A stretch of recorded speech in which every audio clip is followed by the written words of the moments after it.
Assalamualaikum warahmatullahi wabarakatuh. Selamat datang kembali pemirsa di Khazanah Quran. Masih akan membahas terkait dengan surah-surah yang ada di dalam Al-Quran dengan tuntas bersama dengan saya Aurelia Adra dan juga Ustadz Nur Fajri. Ustadz, kemarin kita sudah membahas banyak ya Ustadz ya, mulai dari Al-Fatihah, Al-Baqarah, kisah-kisah di dalamnya, Ali Imran, dan sekarang kita sudah mulai memasuki surah An-Nisa. Topik yang ingin kita bahas hari ini Ustadz adalah tentang keadilan sosial, peta hak wanita dan juga yatim di surah An-Nisa. Nah Ustadz, ini sejalan ya dengan Pancasila juga nih Ustadz ya, keadilan sosial. Nah ini yang akan menjadi akar kemanusiaan di Indonesia itu sendiri juga Ustadz. Nah bagaimana sih point of view dari Islam, terutama di Al-Quran, terutama di surah An-Nisa terkait dengan keadilan sosial dan kemanusiaan ini Ustadz? Bismillahirrahmanirrahim. Alhamdulillah wassalatu wassalamu ala rasulullah amma ba'd. Allah subhanahu wa ta'ala mengawali surat An-Nisa itu dengan mengingatkan bahwa kita semua manusia berasal dari leluhur yang sama. Ya ayyuhan nasu taqu rabbakumul ladzi khalaqakum min nafsin wahidah. Wahai manusia, bertakwalah kepada Rabb kalian yang telah menciptakan kalian dari jiwa yang satu. Wa khalaqa minha zaujaha, dan menciptakan dari jiwa yang satu tersebut istrinya. Wa batsa minhuma rijalan katsiran wa nisaa, dan dari keduanya lah Allah menciptakan dan menyebarluaskan laki-laki dan perempuan yang banyak. Nah, kemudian selanjutnya nih menarik. Wattaqullaha allazi tasaaluna bihi wal arham. Bertakwalah kepada Allah dan sambunglah silaturahmi. Innallaha kana 'alaikum raqiba. Allah Subhanahu wa taala Maha mengawasi kalian. Apa hubungan antara kita berasal dari leluhur yang sama, yang itu sedikit banyak bisa dikuatkan dengan riset yang dijuluki mitochondrial Eve. Riset dilakukan oleh Profesor Rebecca Ken dan tim dari UC Berkeley, bahwasanya setelah diriset semua manusia ini berasal dari perempuan yang satu. Maka sering dijuluki ini riset mitochondrial Eve. Ya, mengingatkan Eve itu Hawa, istri Nabi Adam alaihissalam. Nah, hubungannya apa dengan wattaqullaha allazi tasaaluna bihi wal arham, dan kita menjaga silaturahmi, bertakwa dalam urusan hubungan persaudaraan, termasuk juga adil dalam bersosial. Karena gini, kalau kita pikir-pikir banyak peradaban, banyak konsep yang menganggap bahwa manusia ini sejak lahir memang tidak sama. Manusia sejak lahir ini, kamu keturunan yang hina, saya keturunan yang mulia. Sehingga tidak bisa disamakan status sosial saya misalnya, atau seseorang dengan kamu, dengan orang lain. Maka Allah ingatkan, loh gak bisa begitu. Karena kalian ini berasal dari insan yang sama. Pasangan suami istri yang sama. Jadi kita semua sawasiyah istilah Arabnya.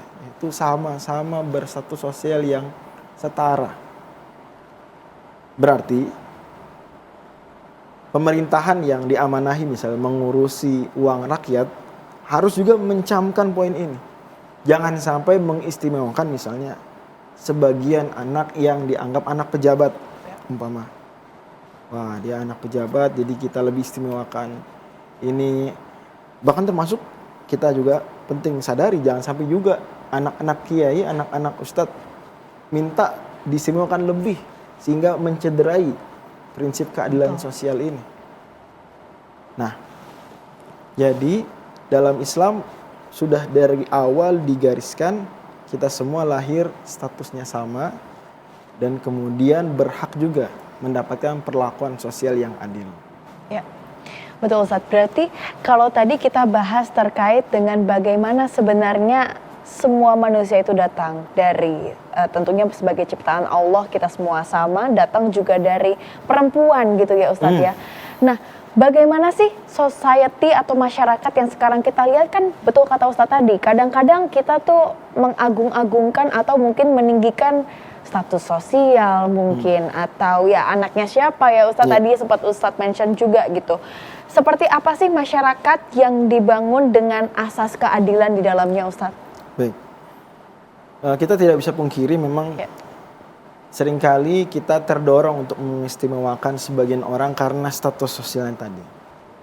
dalam taraf tertentu keinginan kita mengistimewakan itu bisa dimaklumi. Ya. Misalnya, wah ini anaknya guru saya. Ya, saya mengistimewakan anak ini karena seperti saya mengistimewakan guru. Tapi diberi rambu di situ. Jangan sampai kemudian Anda ketika diamanai uang rakyat mengistimewakan Betul. anak guru Anda misalnya. Ya, semata karena dia anak guru Anda. Berubah dari penghormatan terhadap guru menjadi apa? Diskriminasi dan ketidakadilan. Kan begitu ya? Disinggung surat ini namanya tadi An-Nisa. Surat wanita-wanita, surat para wanita. Ya. Diambil dari ayat pertama tadi. Wa batsa minhuma rijalan katsiran wa nisaa, plus dalam surat ini sangat banyak pembahasan tentang hak-hak wanita. Ada apa? Nah, ternyata kalau kita lihat sejarah waktu itu, memang wanita ini termasuk kalangan yang tidak diberikan perlakuan sosial yang adil. Hanya karena dia wanita. Tidak hanya peradaban Arab jahiliyah, banyak juga peradaban dunia waktu itu yang begitu. Di abad ke-7 Masehi. Islam datang untuk memperbaiki masyarakat, meneruskan nabi-nabi Islam sebelumnya termasuk Nabi Isa, yang mana ditekankan di surat ini, yuk kita berikan hak terhadap mereka yang selama ini termarginalkan. Aslinya tidak termarginalkan, tapi di beberapa society, di beberapa peradaban, di beberapa masyarakat ada pandangan-pandangan yang tidak adil terkait dengan, let's say, lawan jenis, wanita misalnya dalam hal ini.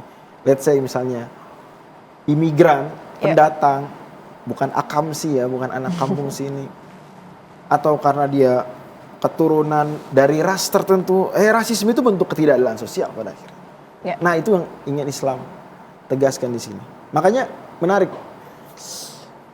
Di ayat 36 surat ini Allah Subhanahu wa taala menghubungkan antara tauhid dengan keadilan sosial. Wa'budullaha wa la tusyriku bihi syai'a wa bil walidaini ihsana wa bidzil qurba wal yatama wal masakin.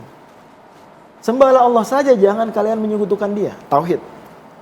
Berbaktilah kepada orang tua. Berbuat baiklah kepada kerabat, pada anak-anak yatim, dan kepada fakir miskin. Insyaallah tauhid yang membuahkan amal dan keadilan sosial. Ya, betul.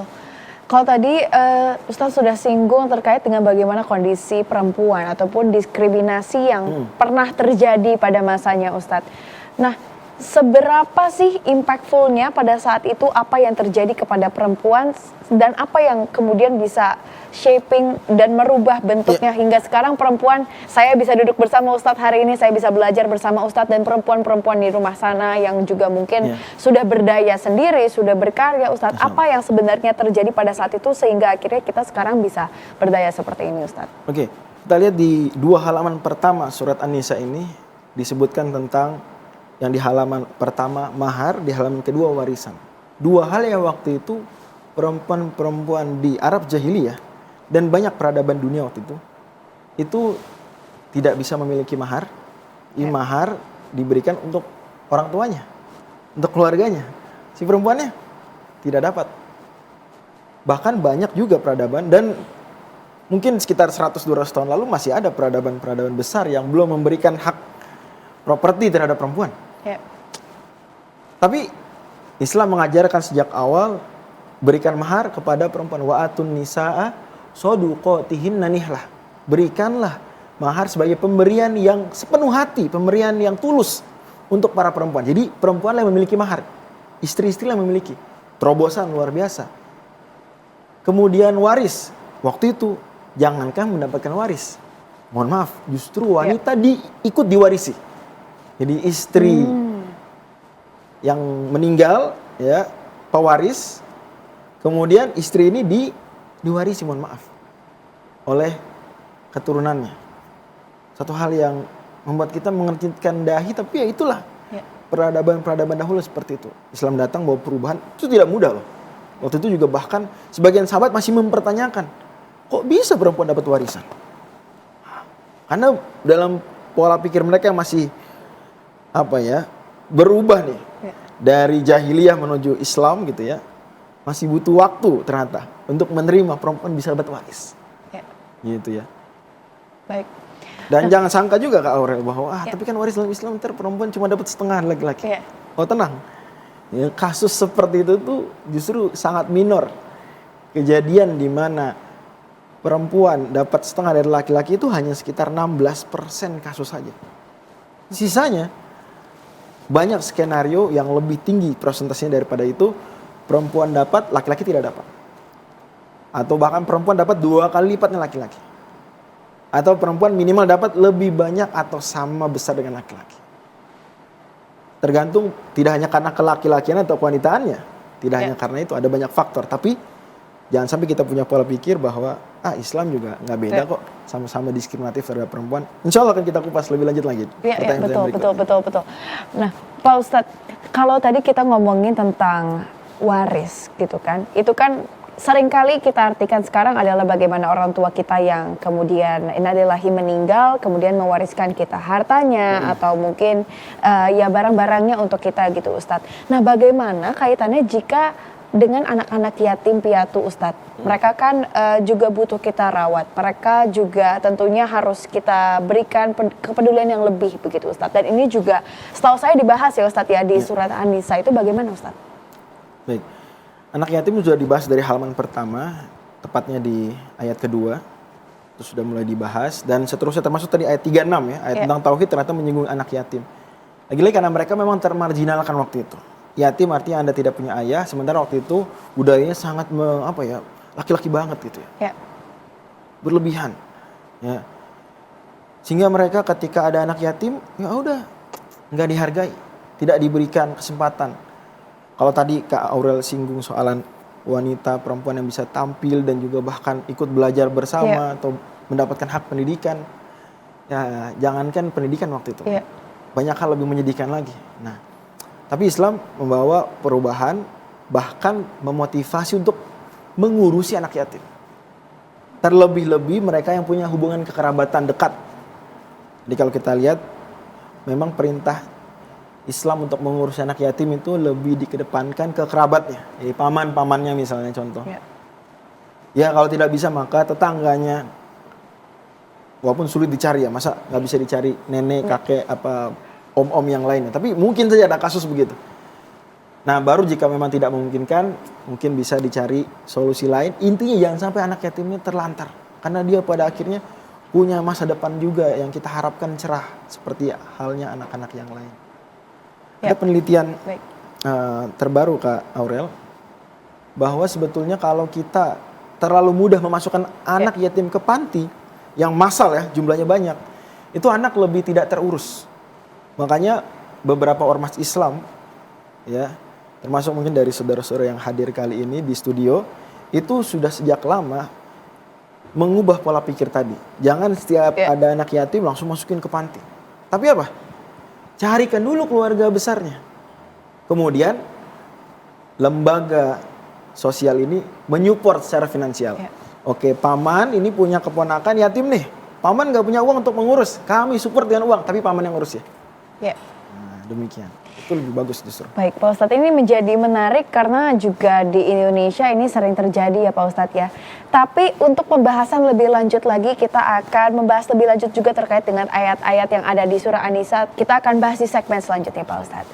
Kita akan kembali setelah jeda berikut ini.